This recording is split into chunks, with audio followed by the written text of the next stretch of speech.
अस्सलाम वालेकुम। जैसा कि हमने बोरान फैमिली को कंप्लीट किया है, तो आज हम डिस्कस करेंगे कार्बन फैमिली को, उसके डिफरेंट मेंबर्स की जो प्रॉपर्टीज़ है, physical properties as well as chemical properties, तो उनको हम डिस्कस करने की कोशिश करेंगे। तो मुझे लगता है कि इसमें हमें एटलीस्ट 3 लेक्चर्स लगेंगे। और दूसरी बात, हम केमिस्ट्री में ऑल्टरनेट डेज पे, यानी एक दिन फिजिकल का वीडियो आएगा और दूसरे दिन इनऑर्गेनिक का वीडियो आएगा। ठीक है, तो ये हमारा अभी पैटर्न रहेगा इनिशियल स्टेज में। तो उसके बाद हम देखते हैं कि we will have the more of the what we say the videos that will be uploaded. तो today we will have the discussion on the carbon family. So we have carbon family.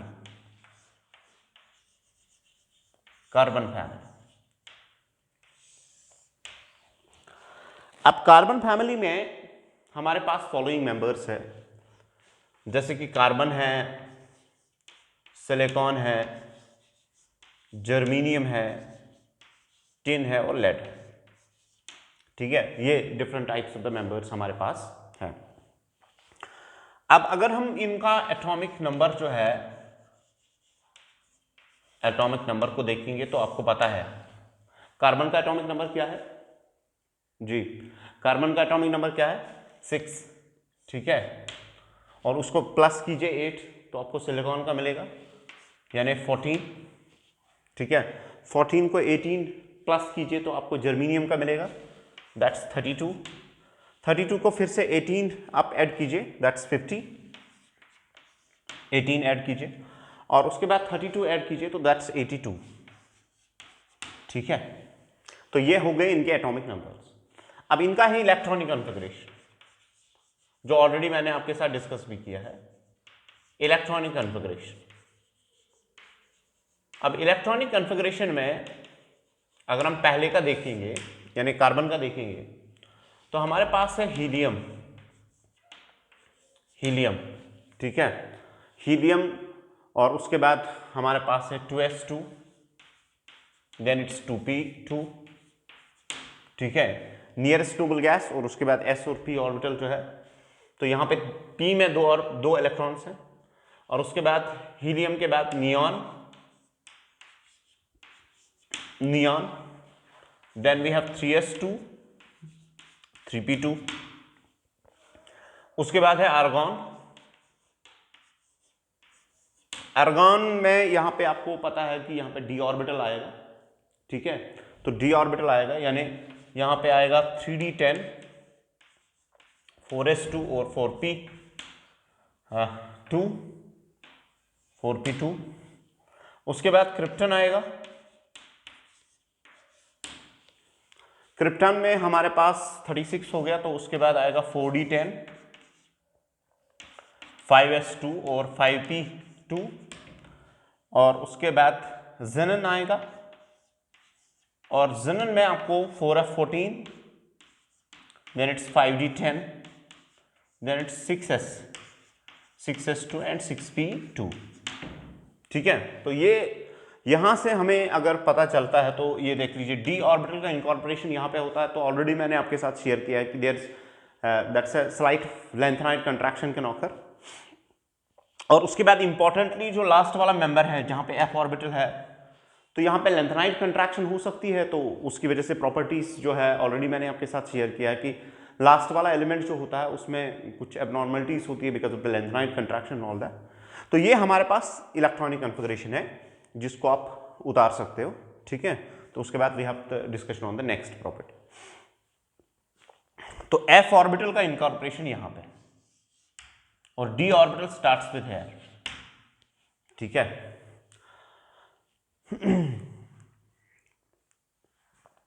अब देख लीजिए, अब अगर हम यहां पे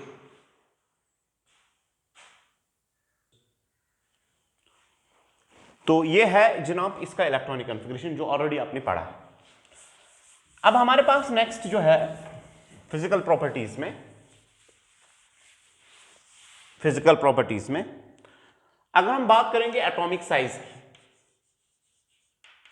atomic size. ठीक है, तो एटॉमिक साइज जो है आपको पता है कि डाउन द ग्रुप जो है वो इंक्रीज हो जाएगा, down the group it will what, increase. ठीक है, अब अगर हम यहां पे बात करेंगे तो स्पेशली अगर हम लेड को देखेंगे, यानी यहां पे एक चीज आपको ख्याल रखना है कि हमारे पास कार्बन है, सिलिकॉन है, जर्मेनियम है, टिन है और लेड है, लेकिन इसमें से दो चीजें यहां पे आती हैं कि जो एटॉमिक साइज ऑफ टिन और लेड है, टिन और लेड है वो कंपेरेबल। अब कंपेरेबल क्यों होना चाहिए? It should have been lead greater than tin. Now you don't know the reason, because we have been discussing throughout the different types of जितनी भी फैमिलीज हमने डिस्कस की है, उसमें आपने देखा है कि यहां पे जो हमारे पास जो लेड है, तो लेड के केस में क्या होता है, देयर इज एफ ऑर्बिटल। अब एफ ऑर्बिटल आपको पता है कि इसका पुअर शील्डिंग इफेक्ट है, तो न्यूक्लियर चार्ज जो है वो सरफेस पे आता है यानी आउटर शेल जो है वो फील करती है न्यूक्लियर चार्ज को, तो उसकी वजह से टिन और लेड का जो है कंपेरेबल साइज है, बिकॉज लेड में देयर इज लेंथेनाइड कंट्रैक्शन, और लेंथेनाइड कंट्रैक्शन की वजह से जो सिमिलरिटी क्रिएट होती है between lead and the tin, ठीक है, उसकी वजह से size becomes comparable. So this is what we are observing the what we say as atomic size. The next important property is, next property को अगर हम देखेंगे तो एटॉमिक साइज जो है वो इंक्रीज होता है, टिन और लेड का कंपेरेबल है, रीजन इज लेंथेनाइड कंट्रैक्शन जो कि लेड में होती है, तो उसकी वजह से साइज जो है कंपेरेबल हो जाता है। अब दूसरी इंपॉर्टेंट प्रॉपर्टी है इलेक्ट्रोनेगेटिविटी।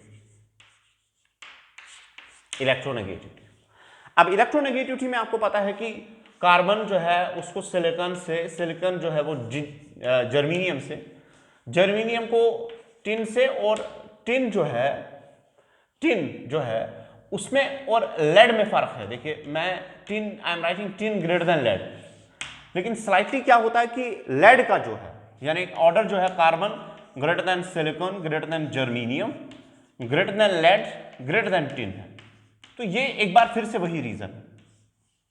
अब इलेक्ट्रोनेगेटिविटी ऑफ लेड टिन से क्यों ज्यादा है वो आप बेहतर समझ सकते हो, क्योंकि ऑलरेडी आपने पढ़ा है कि टिन का जो साइज है वो कम है, और उस कम साइज की वजह से एक बार फिर से जो लेंथेनाइड कंट्रैक्शन का असर जो होता है उसकी वजह से साइज डिक्रीज कर जाता है, और साइज डिक्रीज होने की वजह से यहां पे जो है इसका इलेक्ट्रोनेगेटिविटी जो है वो ज्यादा है।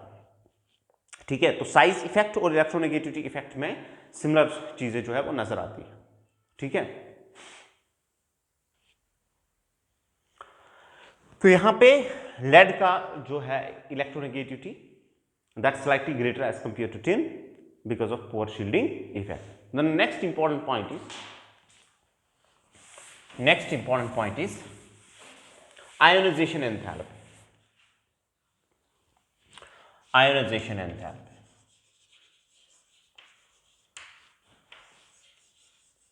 Ionization enthalpy. अब आयोनाइजेशन एंथैल्पी में अगर हम देखेंगे हमारे पास कार्बन है, सिलिकॉन है, जर्मेनियम है, टिन है और लेड है। पहली बात अगर हम बोरॉन फैमिली से इसको कंपेयर करेंगे, बोरॉन है हमारे पास एल्युमिनियम, गैलियम, इंडियम और थैलियम। ठीक है, तो इनका आउटर इलेक्ट्रॉनिक कॉन्फ़िगरेशन ns2np1 है। अब इनका इलेक्ट्रॉनिक कॉन्फ़िगरेशन ns2np2 है। तो जाहिर सी बात है अगर हम इसको देखेंगे तो इसका न्यूक्लियर चार्ज जो है, इसका न्यूक्लियर चार्ज 5 यूनिट्स होता है, इसका 6 यूनिट्स होता है। तो इसका मतलब यह है कि उसकी वजह से न्यूक्लियर चार्ज जो है वो इनमें ज़्यादा रहता है, और ज़्यादा रहने की वजह से सबकी आयोनाइजेशन एनर्जी जो है वो बोरॉन फैमिली से ज़्यादा रहेगी। तो कार्बन फैमिली की जो आयोनाइजेशन एंथैल्पी है that is greater as compare to the boron family because of the increase nuclear charge. लेकिन अगर हम यहाँ पे जाएंगे, अगर हम डाउन द ग्रुप जाएंगे, तो डाउन द ग्रुप फिर से ये चीज़ नज़र आती है कि यहाँ से टिन से लेके लेड तक, जब आप टिन से लेके लेड जाओगे तो उस टाइम पे यहाँ पे आयोनाइजेशन एंथैल्पी इंक्रीज होती है, क्योंकि लेड में जो है एक बार फिर से लेंथेनाइड कंट्रैक्शन का इफेक्ट रहता है, और उसकी वजह से इसका जो है साइज कम होने की वजह से इसका जो आयोनाइजेशन एंथैल्पी है वो इंक्रीज कर जाता है। तो हमने देखा कि एटॉमिक साइज जो है वो डिक्रीज कर जाता है, लेकिन लेड का स्लाइटली जो है एटॉमिक साइज कम है बिकॉज ऑफ लेंथेनाइड कंट्रैक्शन। हमने देखा कि जो इलेक्ट्रोनेगेटिविटी है वो डाउन द ग्रुप डिक्रीज होती है, इनफैक्ट इनमें काफ़ी ज़्यादा सिमिलरिटीज होती है। लेकिन लेड के केस में इलेक्ट्रोनेगेटिविटी स्लाइटली ग्रेटर होता है क्योंकि लेंथेनाइड कंट्रैक्शन होता है। हमने देखा कि अगर हम बोरॉन फैमिली और कार्बन फैमिली को आपस में कंपेयर करेंगे तो कार्बन फैमिली का जो आयोनाइजेशन एंथैल्पी है वो ज्यादा है as compare to boron family due to increase nuclear charge. लेकिन अगर हम नीचे जाएंगे तो बोरॉन फैमिली के केस कार्बन फैमिली के केस में लेड का जो आयोनाइजेशन एंथैल्पी है वो ज्यादा है as compare to the what we say as a tin से लेड जाने पे ionization enthalpy increase because of yet again what we say as the lanthanide contraction. और इसी तरह अगर हम बात करेंगे डेंसिटी की, तो डेंसिटी जो है इस फैमिली में वो फिर से इंक्रीज होता है। तो डेंसिटी डाउन द ग्रुप जो है वो इंक्रीज होता है, ठीक है, क्योंकि मास जो है वो बढ़ जाता है तो उसकी वजह से डेंसिटी जो है दैट ऑल्सो इंक्रीज। अब अगर हम बात करेंगे यहां पे, अगर हम देखेंगे कार्बन और सिलिकॉन जो है, ठीक है, अगर हम कार्बन और सिलिकॉन की बात करेंगे तो कार्बन और सिलिकॉन जो है वो नॉन मेटल्स है। These two are actually non metals, ये दो जो है वो नॉन मेटल्स होते हैं। उसके बाद जर्मेनियम की अगर हम बात करेंगे तो ये मेटलॉइड होता है, दिस इज मेटलॉइड। और लास्ट वाले दो जो है ये जो है दे आर एक्चुअली मेटल्स। तो हम ये देखते हैं कि अगर हम नीचे की तरफ जाएंगे तो मेटेलिक कैरेक्टर जो है वो इंक्रीज होता है, ठीक है, क्योंकि जो है आयोनाइजेशन एंथैल्पी जो है वो डिक्रीज कर जाती है, तो metallic character in the family increase down the group, ठीक है। तो हमने देखा डेंसिटी इंक्रीज होती है, ठीक है, और मेटेलिक कैरेक्टर जो है वो इंक्रीज होता है। अब हम इनके जो है केमिकल प्रॉपर्टीज को देखेंगे। Now we will be discussing their chemical properties, ठीक है, केमिकल प्रॉपर्टीज। केमिकल प्रॉपर्टीज के बारे में अगर हम देखेंगे, केमिकल प्रॉपर्टीज, अब केमिकल प्रॉपर्टीज के बारे में अगर हम जानने की कोशिश करेंगे तो हमारे पास yet again we have carbon is there, silicon is there, germanium is there, tin is there and lead is there.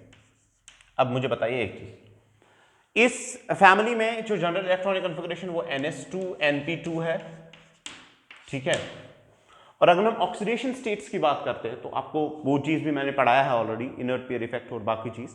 तो कार्बन जो है हमारे पास फॉलोइंग ऑक्सीडेशन स्टेट्स -4 दिखा सकता है, +4 दिखा सकता है, +2 दिखा सकता है, ठीक है, ये इसके ऑक्सीडेशन स्टेट्स। तो सिलिकॉन जो है ये +4 और +2 दिखा सकता है, जर्मेनियम +4 और +2 दिखा सकता है, टिन जो है वो +4 और +2 दिखा सकता है। लेकिन लेड के केस में +2 इज द डोमिनेटिंग और +4 वाला जो है वो रियर होता है। तो ये आपको पता है कि नीचे जाने पे आपको पता है कि higher lower positive oxidation states become more stable, ठीक है। तो टिन के केस में, लेड के केस में स्पेशली अगर आप देखोगे तो +2 वाले ज्यादा स्टेबल है एज कंपेयर टू +4। रेस्ट के केस में अगर आप देखोगे तो +4 is more stable as compare to +2। लेकिन अगर आप लेड के केस में देखोगे तो +2 is more stable as compare to +4। We have already discussed it because यहां पे इनर्ट पेयर इफेक्ट होता है तो s के इलेक्ट्रॉन्स जो है वो ज्यादा स्टेबल हो जाते हैं, उनकी बाइंडिंग एनर्जी इंक्रीज हो जाती है, तो उसकी वजह से +2 ऑक्सीडेशन स्टेट जो है डाउन द ग्रुप जो है वो ज्यादा स्टेबल बनती है because of inert pair effect. Is it clear? We have discussed this inert pair effect and its different consequences. हमने इसको अच्छे से डिस्कस किया तो आपको ये पता है, ठीक है। तो ये है डिफरेंट ऑक्सीडेशन स्टेट्स। तो let's have a discussion on the next, that's reaction with oxygen. ये चीज़ें ऑलरेडी आपने पढ़ी हैं तो इसलिए मैं इस पर ज़्यादा थ्रस्ट नहीं देना चाहता हूँ। तो हम वो जैसे कार्बन के कंपाउंड्स आएंगे तो उन पे हम उसको अच्छी तरह से देखेंगे। The next is reaction of compounds with oxygen, reaction with oxygen, reaction with oxygen. तो अगर हम यहां पे देखेंगे ये जो एलिमेंट्स है, ये एलिमेंट्स ऑक्सीजन के साथ कंबाइन हो सकते हैं और दो तरह की ऑक्सीडेशन स्टेट्स बन सकते हैं। यानी एक हमें बन सकता है EO यानी मोनोऑक्साइड बन सकता है, और दूसरा हमें बन सकता है EO2 डाइऑक्साइड बन सकता है। समझ आ रही है बात? अब अगर हम यहां पे देखेंगे तो अगर हम कार्बन को देखेंगे तो CO2 और CO बन सकता है। अगर हम सिलिकॉन को देखेंगे सिलिकॉन ऑक्साइड और SiO2 बन सकता है। अगर हम जर्मेनियम को देखेंगे तो GeO और GeO2 बन सकता है। अगर हम टिन को देखेंगे तो SnO और SnO2 बन सकता है। और अगर हम लेड को देखेंगे तो लेड ऑलरेडी आपको पता है कि ये ज्यादा स्टेबल Pb O2 भी बन सकता है, PbO भी बन सकता है और PbO2 भी बन सकता है। ठीक है, तो इसमें अगर हम यहां पे देखेंगे, जैसे कार्बन डाइऑक्साइड है और सिलिकॉन डाइऑक्साइड है, ठीक है, तो इनका नेचर जो है वो एसिडिक नेचर है। ठीक है, ये एसिडिक नेचर, एसिडिक होते हैं। उसमें से अगर आप ये भी देखोगे GO2, ये भी एसिडिक है, ये भी एसिडिक है। ठीक है, इनका एसिडिक नेचर होता है बिकॉज जो है हायर ऑक्सीडेशन स्टेट्स इनकी रहती है, तो जितना हायर ऑक्सीडेशन स्टेट उतना पोलराइजेशन इफेक्ट ज्यादा होता है, तो जितना पोलराइजेशन इफेक्ट ज्यादा होगा उतना जो है acidic character as per the Fajans rule ज्यादा होगा। तो ये जो है, ये क्या बोलते हैं इसको, ये एसिडिक इनका रहता है। तो उसमें से अगर हम CO को देखें, कार्बन मोनोऑक्साइड को, ऑलरेडी मैंने आपको बोला है कि ये न्यूट्रल ऑक्साइड है, ना तो ये एसिड्स के साथ कंबाइन होता है ना तो ये बेसिस के साथ कंबाइन होता है, तो दिस इज न्यूट्रल ऑक्साइड। और उसके बाद जो है SiO is also an acidic oxide and GeO is also an acidic oxide. लेकिन SNO और जो हमारे पास क्या बोलते हैं इसको, PbO है, तो ये जो है ये एम्फोटेरिक ऑक्साइड्स होते हैं। ठीक है, तो हमारे पास जो +4 वाले हैं वो मेनली एसिडिक ऑक्साइड्स होते हैं। उनमें से अगर आप GeO को भी देखोगे, यानी ये यहाँ पे +2 में है, तो ये भी क्या बोलते हैं इसको, ये भी एसिडिक ऑक्साइड होता है। लेकिन टिन और लेड के जो ऑक्साइड्स होते हैं ये एम्फोटेरिक ऑक्साइड्स होते हैं। तो ऑक्साइड्स का, और CO जो है स्पेशली कार्बन मोनोऑक्साइड जो है, दैट रिमेन्स एज न्यूट्रल। ठीक है, तो this is what we say as the nature of the oxides with respect to either forming dioxides or monoxides. तो ये है nature of oxides. Carbon monoxide neutral, मैं फिर से बोलता हूं, carbon monoxide is neutral, carbon dioxide is acidic, SiO is acidic, SiO2 is acidic, GeO is acidic, GO2 is acidic, SNO is what we say is an amphoteric, SNO2 is amphoteric, PbO is amphoteric and PbO2 is amphoteric. This is the nature of the oxides. We will have the next, that's reaction with water. ठीक है, आप उतार सकते हो इसको। Reaction, we have already discussed this. Now we have reaction with water.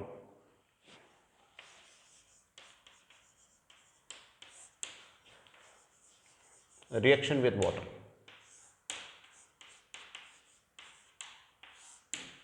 अब देख लीजिए, हमारे पास कार्बन, सिलिकॉन, जर्मेनियम, टिन और लेड है। उसमें से अगर हम इनको वाटर के साथ कंबाइन करेंगे तो ये जो है they are not affected by the water. ये तीन यानी कार्बन, सिलिकॉन और जर्मेनियम जो है they remain unaffected by the water. ठीक है, और टिन जो है स्टीम के साथ रिएक्ट करता है। अगर आपके पास स्टीम है तो उसके साथ ये रिएक्ट कर सकता है, और स्टीम के साथ रिएक्ट करने पे आपको यहाँ पे इसके साथ रिएक्शन हो जाएगी, और रिएक्शन में Sn प्लस H2O जो है, लेकिन ये स्टीम होना चाहिए, उसके साथ ये रिएक्ट करेगा। ठीक है, तो यहाँ पे आपको SnO2 plus hydrogen gas liberate हो जाएगा, तो ये इसके साथ डिकम्पोज होता है। और जो लेड होता है इसको भी वाटर के साथ रिएक्ट नहीं करता है, ये भी this also does not react with water. तो क्योंकि एक बार फिर से कि ये मेटलिक ऑक्साइड होता है, यानी ये मेटल होता है, और मेटल्स पे यूजुअली आपको पता है कि ऑक्साइड फिल्म रहती है, तो उस ऑक्साइड फिल्म की वजह से क्या होता है कि ये प्रोटेक्टिव इन नेचर रहता है। तो लेड के केस में there is an oxygen which surrounds the lead actually, which forms an oxide with the lead, and because of that it's not attacked by the water. So in case of reaction with the water, carbon, silicon and germanium does not react, while as tin reacts with the steam, resulting in the formation of SnO2 plus hydrogen gas. And while as if we have the what we say as a lead जो है इसके अंदर जो है, इसके बाहर जो है प्रोटेक्टिव ऑक्साइड लेयर होती है, और उसकी वजह से it's not attacked by what we say as the water. So this is reaction with water. So we will have the next, that's reaction with halogens.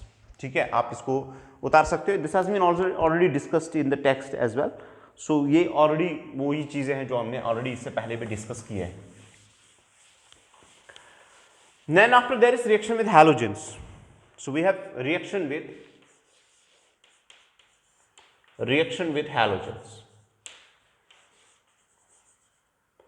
halogens. Reactions of halogens में अगर हम देखेंगे कार्बन, सिलिकॉन, जर्मेनियम, टिन और lead. ठीक है, तो पहले fluorides. ठीक है, तो एक बनेगा CX2 और दूसरा बनेगा CX4, यानी आप डाइहैलाइड्स एज वेल एज टेट्राहैलाइड्स ऑब्टेन कर सकते हो। एक में +2 ऑक्सीडेशन स्टेट है और दूसरे में +4 है। नीचे जाने पे आपको पता है कि +2 becomes more stable as compare to +2। और अगर हमारे पास जो है इसी तरह अगर हमारे पास सिलिकॉन है, silicon X2 and silicon X4 जो है बन सकता है। जर्मेनियम के केस में GeX2 और GX4 बन सकता है। और टिन के केस में टिन X2 और टिन जो है X4 बन सकता है। और लेड के केस में PbX2 becomes more stable because of inert pair effect. ठीक है, अब अगर हम यहाँ पे टेट्राहैलाइड्स को देखेंगे, जैसे यहाँ पे +4 ऑक्सीडेशन स्टेट है, +4 ऑक्सीडेशन स्टेट है, तो +4 में यूजुअली जो मॉलिक्यूल्स होते हैं because of higher polarization they become what we say they are more covalent in nature. तो +4 वाले जो होते हैं, जो टेट्राहैलाइड्स होते हैं, वो मेनली कोवलेंट इन नेचर होते हैं, लेकिन उनमें से भी एक्सेप्शंस हैं।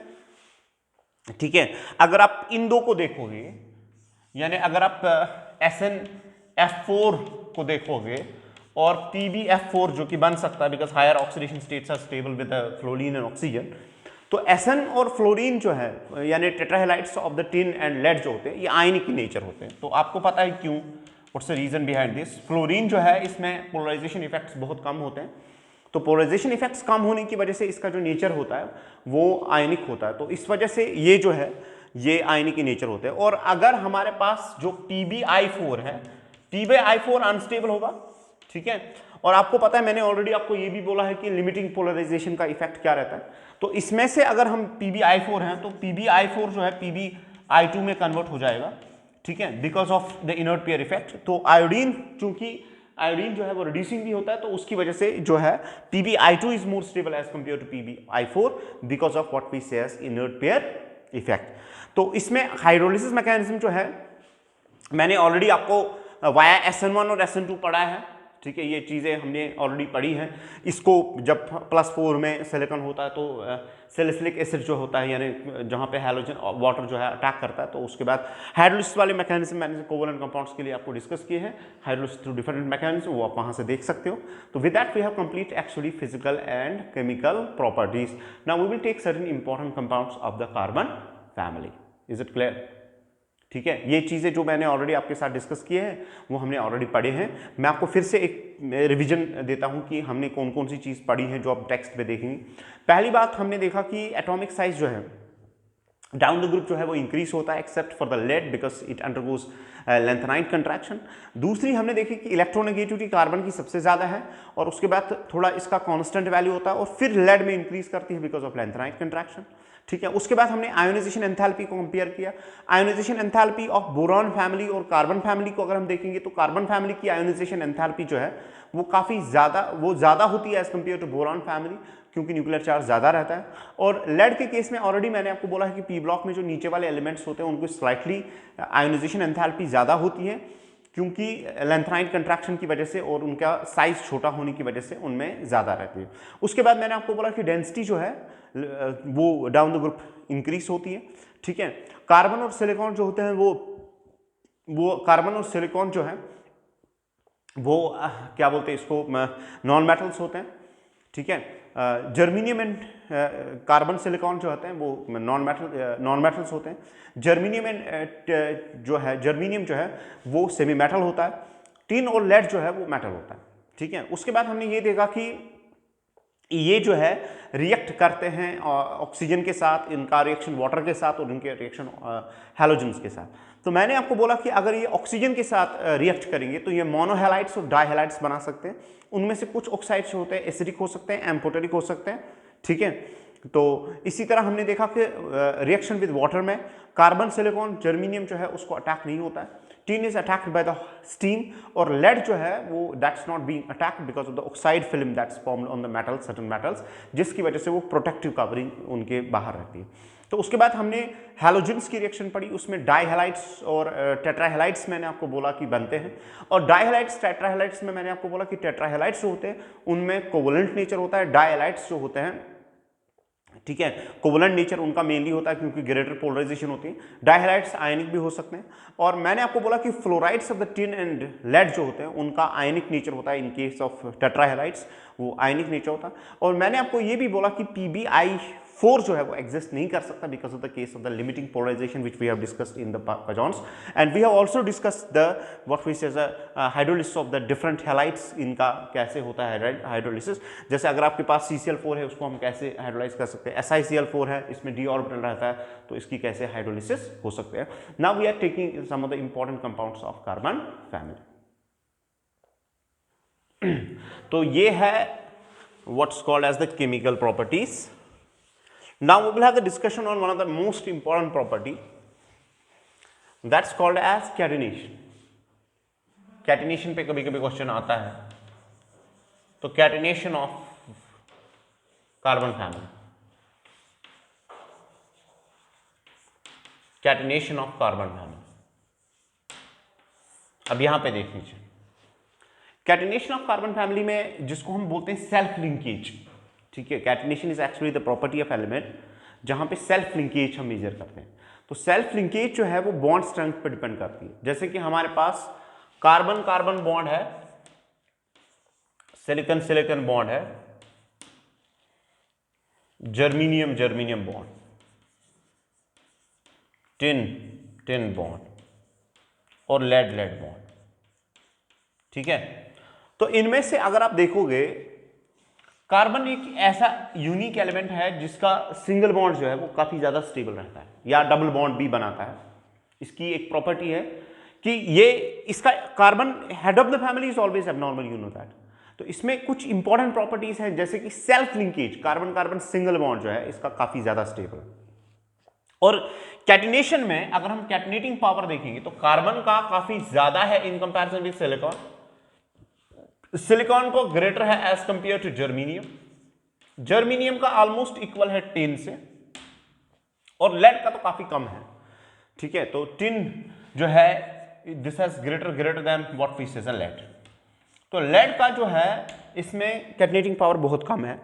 एक तो ये प्रॉपर्टी है, यानी इस फैमिली में कैटिनेशन पावर जो है वो सबसे ज्यादा कार्बन का, यानी सेल्फ लिंकेज। इसकी वजह से क्या होता है कि कार्बन जो है वो ओपन कंपाउंड्स भी बनाता है, चेन्स भी इसके बहुत ज्यादा है, और उसके बाद दूसरी इंपॉर्टेंट प्रॉपर्टी जो कार्बन की है, कार्बन डबल बॉन्ड भी बनाता है, कार्बन कार्बन ट्रिपल बॉन्ड भी स्टेबल है, कार्बन डबल बॉन्ड ऑक्सीजन भी स्टेबल है, कार्बन डबल बॉन्ड नाइट्रोजन भी स्टेबल है, और कार्बन ट्रिपल बॉन्ड नाइट्रोजन भी बना सकता है, और कार्बन डबल बॉन्ड सल्फर भी बना सकता है। यानी कार्बन की प्रॉपर्टी है कि ये सिंगल बॉन्ड भी स्टेबल बना सकता है, डबल बॉन्ड अपने कार्बन एटम से स्टेबल बना सकता है, और ट्रिपल बॉन्ड भी बना सकता है, ठीक है। और उसके बाद जो नेक्स्ट जो है second period elements like we have nitrogen is there, oxygen is there, and sulphur के साथ भी उतना ज्यादा स्टेबल नहीं होता है, लेकिन काफी हद तक उसके साथ भी डबल बॉन्ड ये बना सकता है, तो ठीक है। तो इसमें से सबसे लीस्ट जो है डाउन द ग्रुप कैटिनेटिंग पावर जो है वो डिक्रीज कर जाता है, और लेड का सबसे कम कैटिनेटिंग पावर है, और कार्बन का काफी ज्यादा कैटिनेटिंग पावर है, plus carbon can have the phenomena of multiple bond formation. Is it clear? These were certain terms of the family. Now we will be discussing some of the important compounds of the carbon. So let's have a discussion on some of the important compounds of the carbon and silicon. आप इसको उतार सकते हैं, this is important, ठीक है, इसको आप उतारिए। Then we have the discussion on the compounds of the carbon family which is very very important, जिसको हमें असल में डिस्कस करना था, बाकी आप खुद भी पढ़ सकते थे, ठीक है।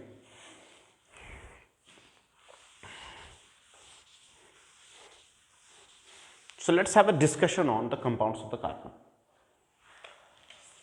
So our lesson begins from here. Compounds of carbon.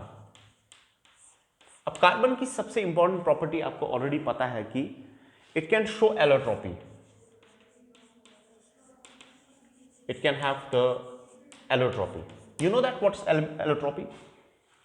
Allotropy एक एलिमेंट की प्रॉपर्टी होती है जिसमें कि एक एलिमेंट डिफरेंट अरेंजमेंट्स ले सकता है और उस डिफरेंट अरेंजमेंट की वजह से, डिफरेंट बॉन्डिंग पैटर्न की वजह से डिफरेंट फॉर्म्स इसके जो है नेचर में आते हैं। तो उसकी वजह से ये प्रॉपर्टी जिसमें एक एलिमेंट अपने आप को डिफरेंट बॉन्डिंग पैटर्न में एग्जिबिट करके उसकी वजह से उसमें different physical oblique chemical properties होती है, तो उसकी वजह से ये प्रॉपर्टी इस एलिमेंट को हम मेजर करते हैं एज एलोट्रॉपी। सो कार्बन जो है it can show the phenomena of allotropy. So we have, अगर हम कार्बन की बात करेंगे तो हमारे पास कार्बन जो है दो फॉर्म्स में एग्जिस्ट कर सकता है। एक है जनाब crystalline form, one is the crystalline form of nature, crystalline form of carbon. Second is we say amorphous forms of nature, amorphous forms of carbon, amorphous forms of carbon, लेकिन इनको हम बोलते हैं माइक्रोक्रिस्टलाइन। इनको दूसरा नाम जो है then they are called as microcrystalline forms। समझ आ रही है बात? यहां से हमारा कार्बन फैमिली जो है असल में स्टार्ट होता है। तो पहला है क्रिस्टलाइन फॉर्म, दूसरा है एमॉर्फस फॉर्म। एमॉर्फस फॉर्म को हम बोलते हैं माइक्रोक्रिस्टलाइन, ठीक है। अब एमॉर्फस, ये क्रिस्टलाइन फॉर्म क्या होता है? क्रिस्टलाइन फॉर्म में क्या होता है कि एक ऑर्डर होता है जो किसी एक जगह पे क्रिएट होता है और उसके बाद ये ऑर्डर जो है एक्सटेंड कर देता है थ्रू आउट। अब जितना भी बड़ा है, मान लीजिए आपके पास जितना भी मॉलिक्यूल या जितना भी आपके पास जो है चाहे एलिमेंट जो है कितना भी बड़ा हो, तो उसमें वो जो एक जगह पे जो उसका जो पैटर्न होता है, एक अरेंजमेंट होता है, वो सारे क्रिस्टल में जो है एग्जिबिट होता है। तो हम क्रिस्टलाइन फॉर्म्स जो हैं जहां पे रेगुलर अरेंजमेंट होता है, तो उसमें हमारे पास एक तो डायमंड होता है, एक तो डायमंड है, दूसरा हमारे पास ग्राफाइट है और तीसरा हमारे पास जो रिसेंटली डिस्कवर किया गया है that's called as fullerenes, fullerene. लेकिन इनमें से अगर आपको पूछा जाएगा जो डायमंड और ग्रेफाइट जो है, डायमंड और ग्रेफाइट जो है ये नेचुरल फॉर्म्स है कार्बन के, ठीक है, जो इसके क्रिस्टलाइन फॉर्म्स हैं ये नेचुरल है। लेकिन फ्लोरीन्स जो हैं ये आर्टिफिशियली प्रिपेयर किया गया है, लेकिन this is also what's called as crystalline form. तो इनमें से क्रिस्टलाइन फॉर्म में जहां पे हम एक पर्टिकुलर ऑर्डर, एक पर्टिकुलर अरेंजमेंट की बात करते हैं, उसमें से डायमंड और ग्रेफाइट नेचुरल है, लेकिन fluorine is artificial but it's having the crystalline nature. बात समझ में आई? अब इसी तरह अगर हम यहां पे एमॉर्फस की बात करेंगे तो एमॉर्फस में हमारे पास तीन फॉर्म्स हैं।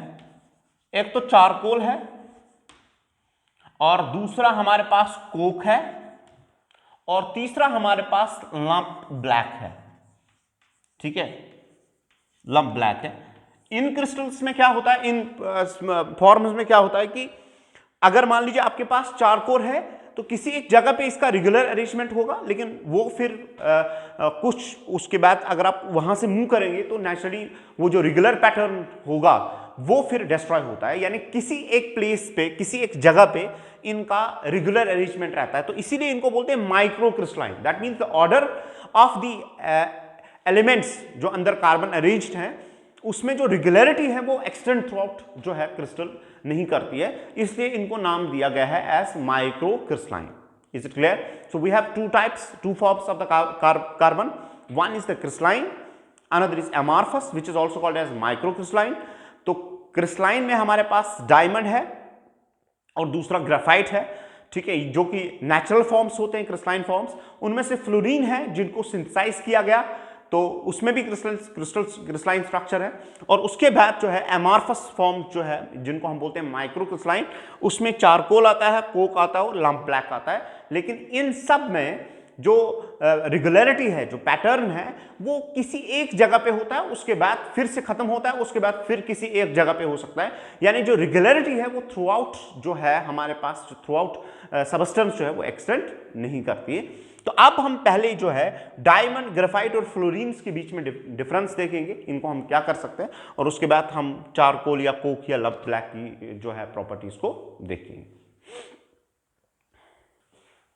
तो this will be our next lecture, ठीक है, क्योंकि यहाँ पे हमें कंप्लीट डिस्कशन, अब अगर मैं मान लीजिए डायमंड और ग्रेफाइट को पढ़ाऊँगा, फ्लोरीन को नहीं पढ़ाऊँगा, तो उससे जो है उतनी अंडरस्टैंडिंग नहीं बनेगी। तो मैं चाहता हूँ कि इस सारे जो यहाँ पे जो क्रिस्टलाइन एंड एमॉर्फस फॉर्म्स हैं, इनको हम एक अलग लेक्चर में डिस्कस करेंगे, ठीक है।